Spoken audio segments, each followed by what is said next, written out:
You're listening to LeaderCast, episode 88.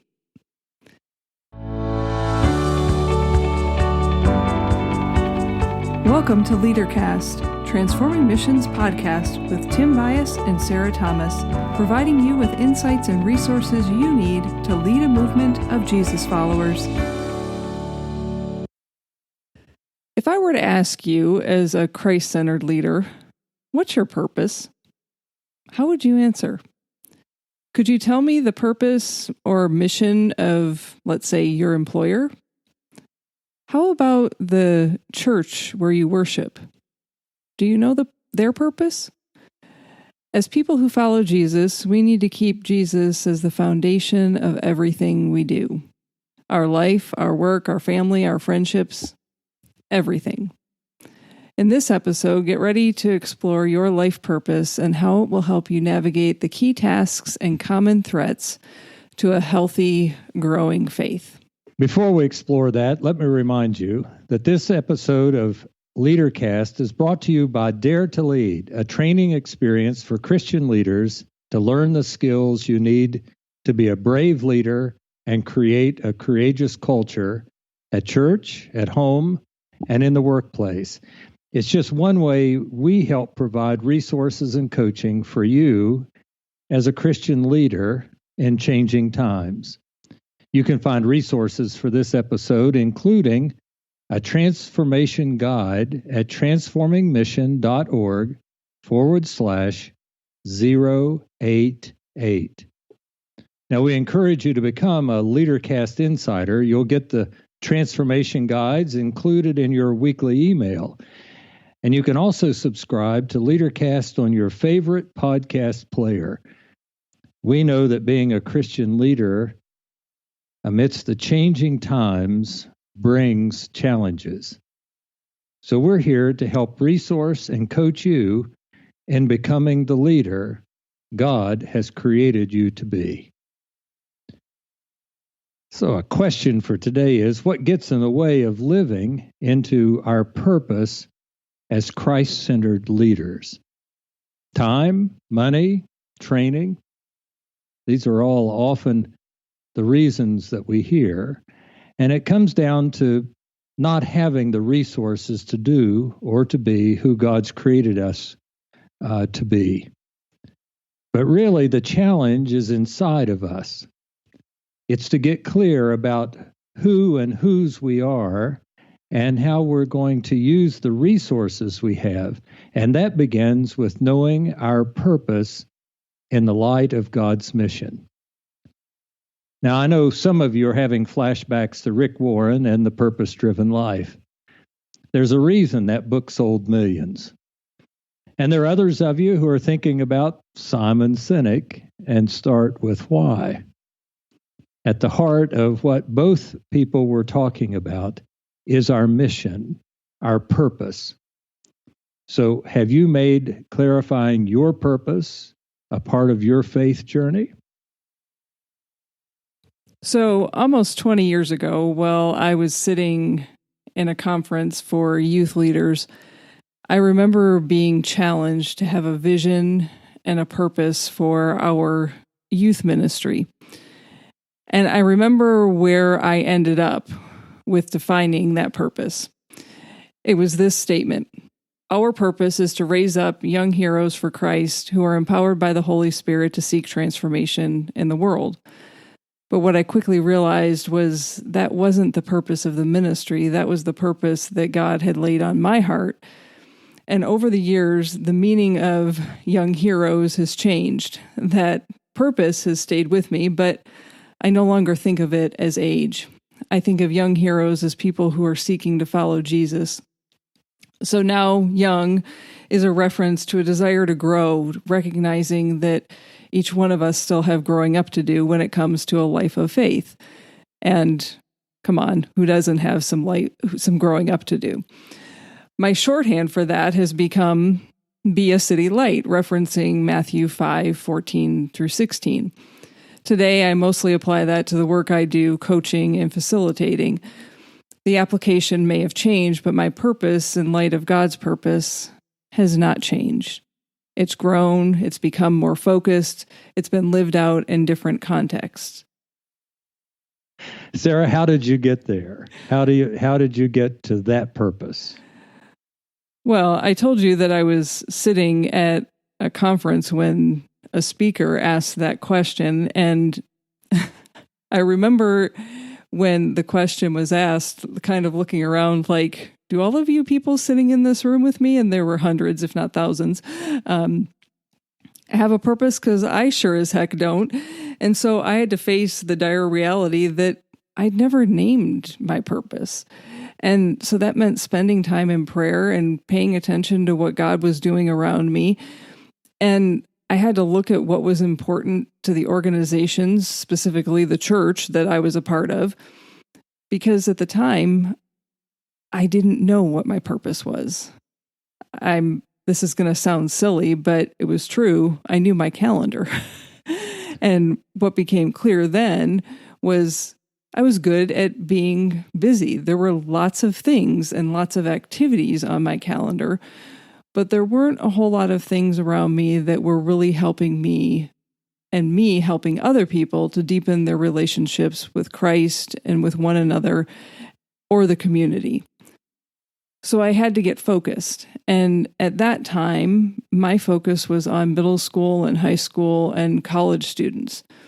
And so I had to take this big idea of raising up young heroes for Christ and begin to define what was that going to look like. In essence, I had to come up with a plan. How was I going to reflect the light of Christ in my relationships, in our ministry, in our community?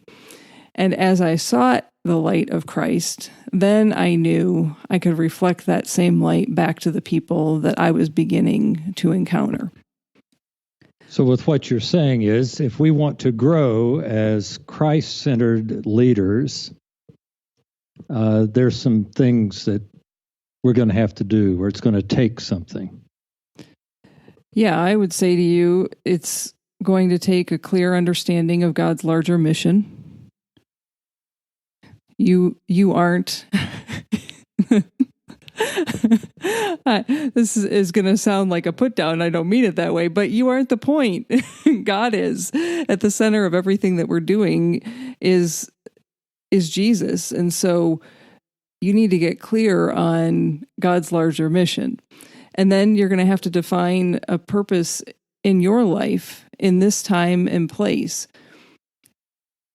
Another way to say that is, what's your why? Yeah, we mentioned Simon Sinek earlier in this episode. I've heard you talk about Simon Sinek's TED Talk, where he talks about starting with why, and then moving through what, and then to how. And what I like about what you've done with that is you make a megaphone out of it, with why being closest, and as it opens up, it talks about the what and the how. Did I say that correctly? Yeah, and part of what he gets at is that people don't respond to what's and to how's, they respond to why's. And so as you think about clarifying your why, that is what not only will help you to make some decisions in your life, because it will be more easy for you to respond to it, but it will also be a place that you might be able to engage the people who are important to you in your life in terms of building relationships. But I'm getting to a different episode. So first two things are getting clear on understanding God's larger mission, and then defining your why or your purpose. Third is, can you articulate your purpose as a vision or a niche or a focus?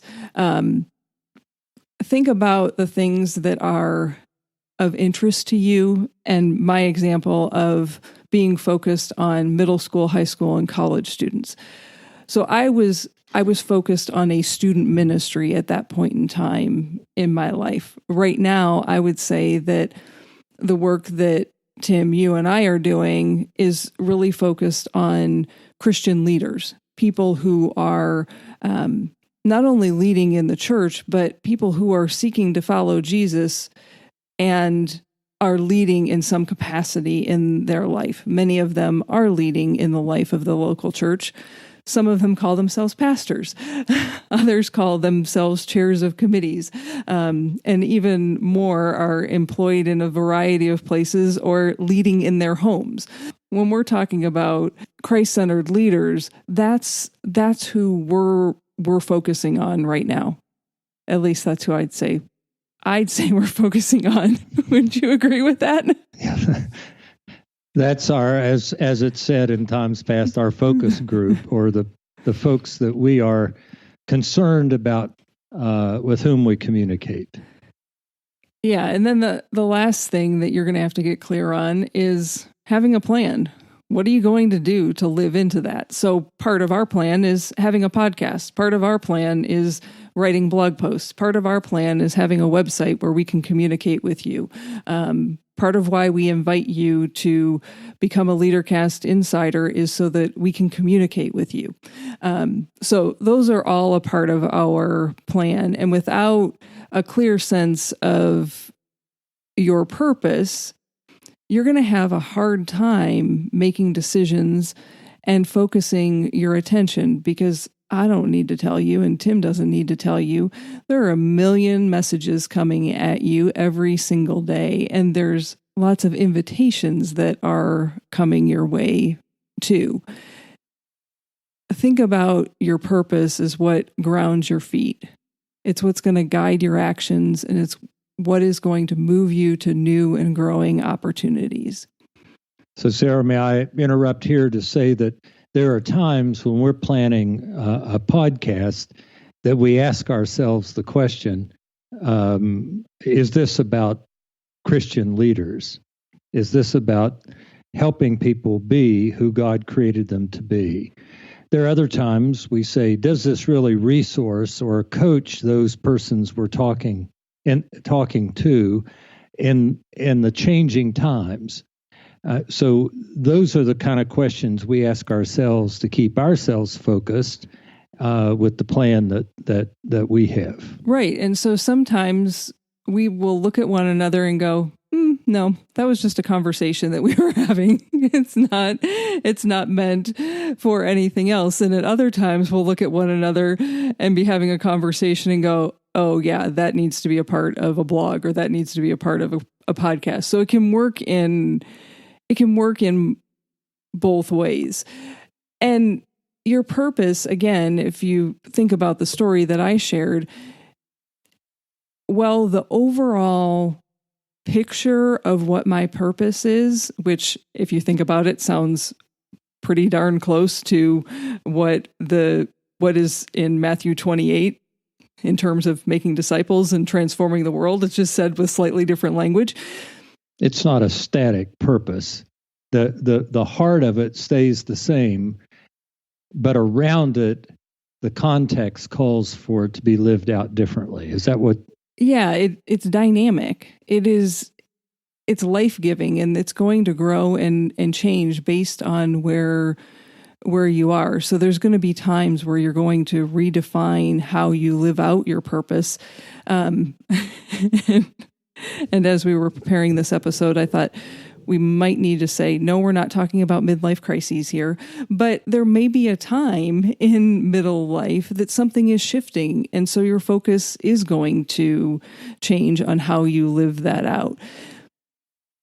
Part of what I am hearing and what I'm listening to as I listen to other podcasts and as I read books is that the world that we're living in now, it is unlikely that in 2 to 5 years, any of us will be doing exactly what we're doing today.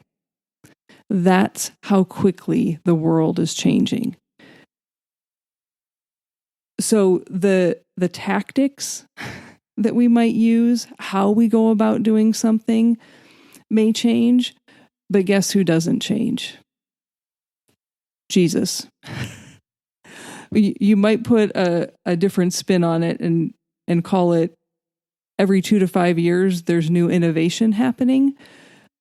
But the beautiful part of the message that we're involved in communicating and the person that we're involved in following is that Jesus is alive and well in 2019 and will be in 2020 and was alive and well before the Common Era ever began 2,000 years ago. So I think we can say the nature of Jesus is unchanging. All of that to say, our purpose, your purpose in relationship to Jesus sets the foundation for living out your purpose wherever God may send you. So in the times of, the times are changing, to put it in the words of the song. But then we come to a time of stability when things are good. They're firing on all cylinders. What then? Well, after a period of time, and it's going to be different for all of us, there's going to be some sort of tension that arises. It might be in a relationship. It might be in health. It might be the work that you're doing. It might even be in the church. It might be the physical environment around you. And in the midst of that tension, and let me just pause and say this, tension can be good, folks, because it's those times of challenge that propel us to do new things and prompt us to stop and evaluate what's happening so that we can begin to refine how we're going to live into our purpose. So as long as we continue that pattern of being able to recognize that there are things that are going to prompt innovation, and we're going to come to a time after that innovation that things are stable and good, and then there might be a tension that comes into our midst. As long as we keep that pattern up while staying focused on God's purpose, and that's the centerpiece, you got to stay focused on God's purpose wherever we're living, wherever we're working, wherever you're playing and engaged in recreation, you can be spiritually healthy. It's when you lack focus on God's purpose that you're going to get in trouble. And we can say the same about local churches, congregations that don't go through this pattern of redefinition or innovation, stability, tension, evaluation, and redefinition. They slip into decline. That they no longer are connected in ways in which they're making decisions focused upon their purpose.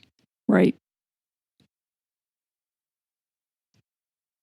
So if we want to be a Christ-centered leader at work, at home, in our community, and in the church, there are several tasks that we'll need to tend to.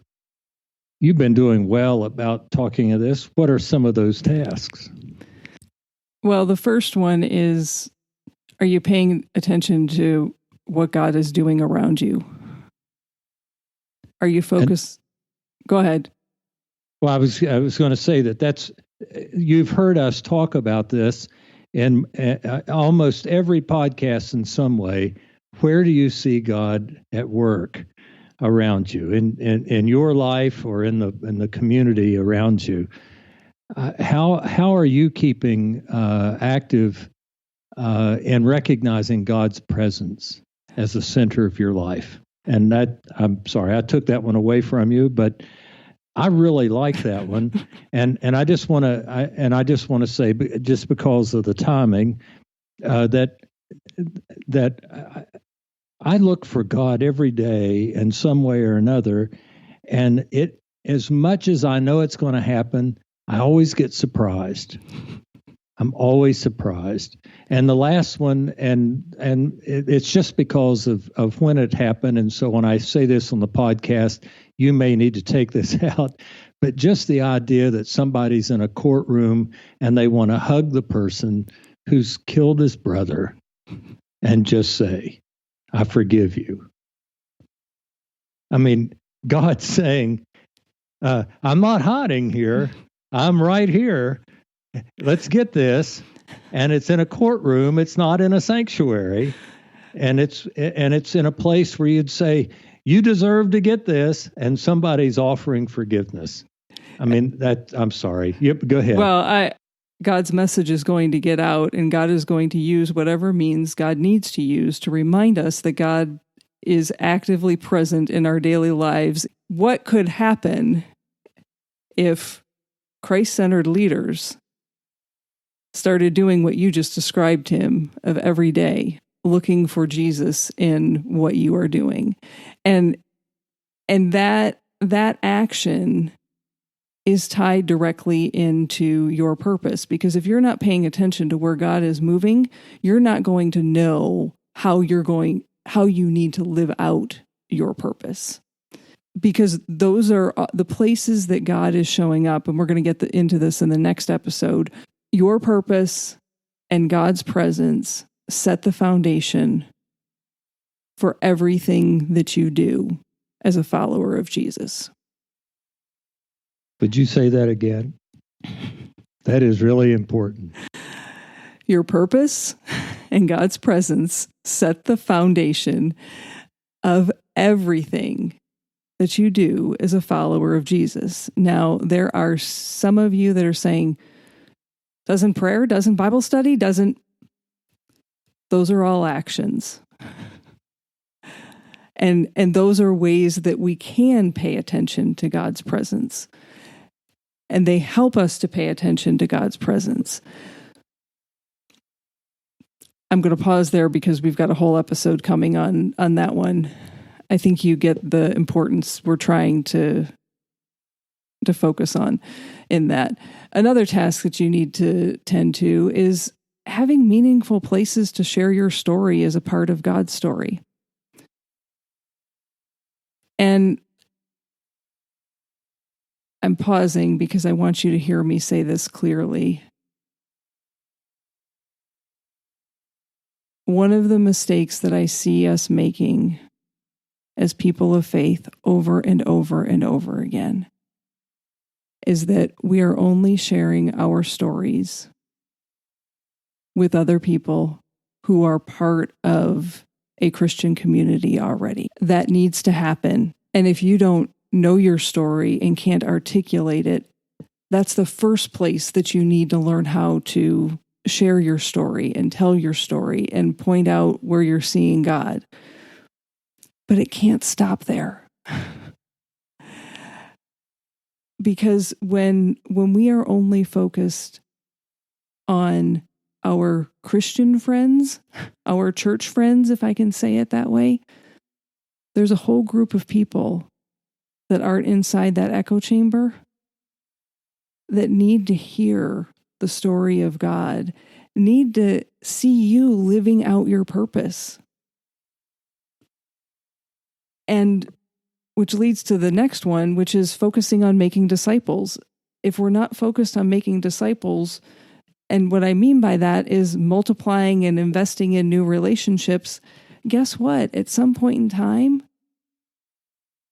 you're not a part of a movement. You're a part of, if we're not a part of building new relationships, there's going to come a point in time that quite literally the local congregation that you are a part of will cease to exist. If you're not making new relationships and finding meaningful places to share your story, what your story ends up being is that I remember when this used to be.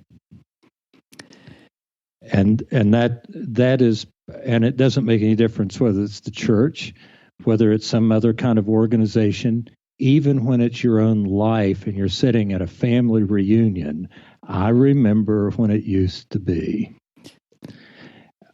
One of the things I was just thinking about, and if I'm jumping ahead, you'll forgive me, was that I'm thinking about how we maintain a sense of God's presence and that mission in our lives. But the way I'm thinking about it is that in the house that I grew up in, my dad was a fisherman. And he had caught earlier in his life, long before I was born, he had caught um, a largemouth bass. It was 13 and a half pounds. It was 30 inches long, and he had it mounted, and it hung in the living room of our house over the piano. Now, the piano, a baby grand piano, was my mother's piano, but that fish belonged to my dad.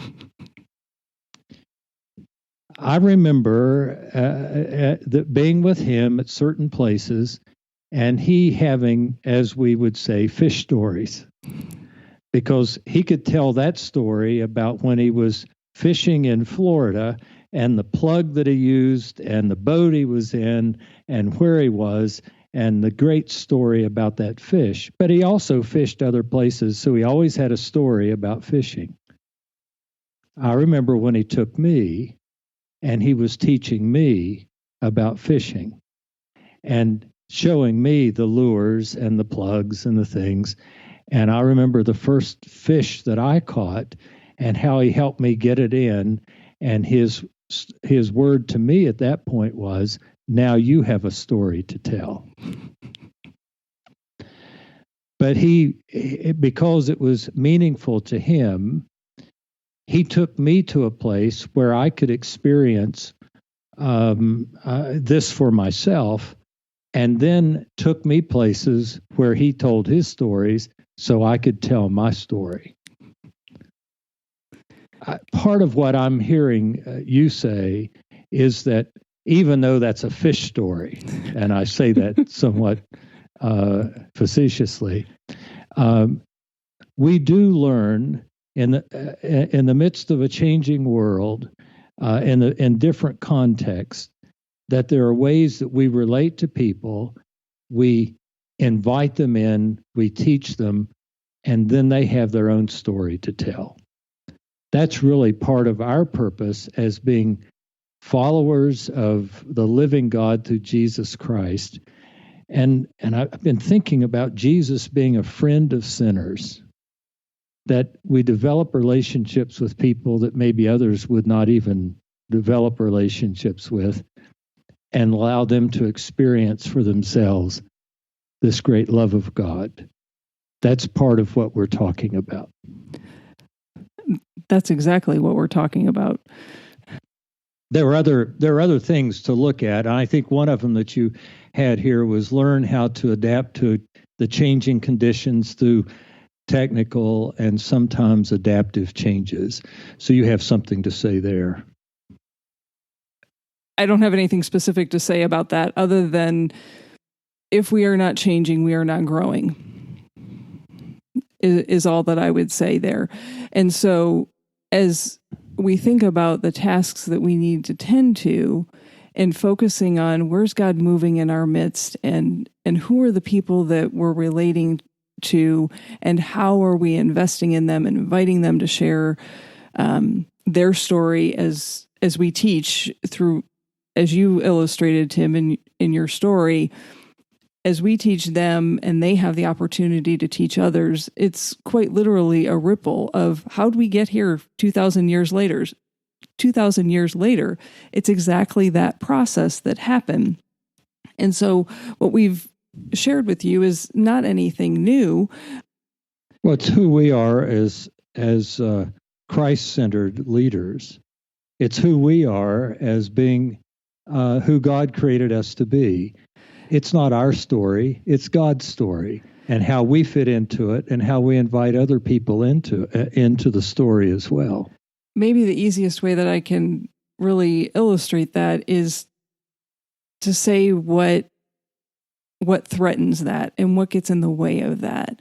If you find yourself in a place where you are participating in faith and it's really an event on your calendar for 1 hour a week, that you might show up at a worship experience, and if the message is engaging or even entertaining, you say it was a good experience, you might be taking, okay, I'm just going to say it. I'm not going to try and soften it. You're probably taking Jesus for granted. And you need to get back to that center of focusing on who Jesus is and who Jesus is inviting you to be. But I think probably a more dangerous thing, and it's happening all over the place right now, is individual and community agendas take precedent over Jesus and the mission that God is calling us to live and lead into. And why I say that's dangerous is because what begins to happen is people become rigid, they become self-centered, and they become immovable and don't think that they need to change. They think everybody else needs to change. And so there's also an arrogance that comes about in the midst of that. That's the underbelly of not focusing on Jesus and not focusing on your purpose, is a whole lot of things end up being taken for granted. And first and foremost, it's your relationship with Christ. That's why we have the means of grace, or practicing daily practices, is to keep ourselves focused upon our purpose. And that purpose for you and for me and the people listening, we hope, is Jesus. That it's that love that we know in Jesus. I preached a sermon recently from John's Gospel where Jesus says, "If you've seen me, you've seen the Father. If you've seen me, you've seen God." And so to stay focused on God, just get focused on Jesus. It's Jesus that we experience God's love. It's in Jesus that we begin to know how we can love others. And in fact, Jesus even says, by the way you love one another, people will know that you belong to me. You're my followers. And if Jesus becomes commonplace, if Jesus becomes the person we take for granted, then everything that we stand for in terms of purpose gets taken for granted as well. Right. When you find yourself, and at some point in time, each one of us will find ourselves in that place where we're coming up against a barrier. And sometimes that barrier is relational. Sometimes it's within an organization, which is still relational, but I'm getting at the systemic or organizational barriers. What I would say to you is address it. When you encounter a barrier, especially something that is relational, address it before it sends you down a spiral that takes you to a place that we were just talking about. And in those places where you're encountering either resistance or frustration, again, this comes from the training that I've been doing with folks around Dare to Lead, is getting clear on what your part is. And I don't care if you say you didn't have a part, even if your part is 0.001%, you had a part.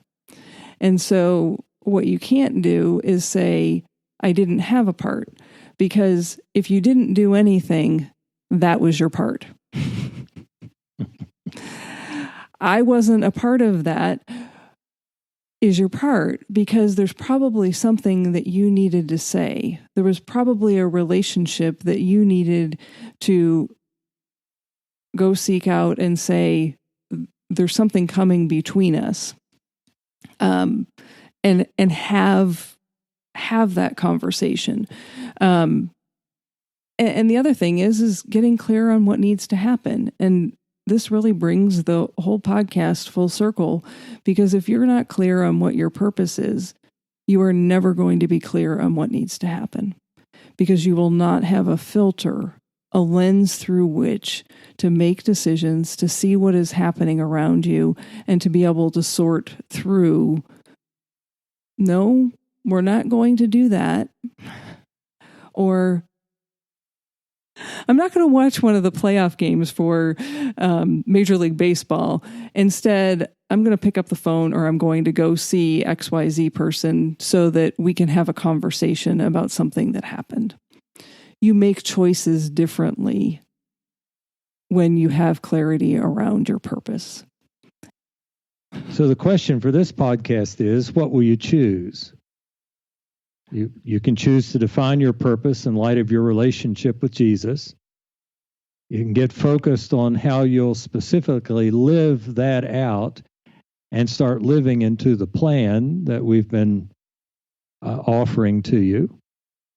You can, knowing that you will reinvent yourself through a time of stability and challenge and tension, evaluation, and redefinition. Or you can lack purpose and focus and take Jesus for granted. Or even worse than that, you can become a rigid, bureaucratic, self-centered individual. That choice is not centered on a relationship with Jesus. So we have brought you the best we can bring to you today, knowing that we're trying to resource you as Christian, Christ-centered leaders for changing times. So to help you get clear on your purpose, we mentioned it at the beginning of this episode, but we'll say it again. You can get your transformation guide for this episode to help you clarify your purpose and identify your next steps so that you can stay focused on the purpose that God has for you in this time and place at transformingmission.org/088. Any final words, Tim? Sarah, I think I've said more than I should say. I know my purpose, and so I'm going to stay right where I am, centered upon Jesus. So all that I have left to say is go lead a movement of Jesus followers. Bye for now.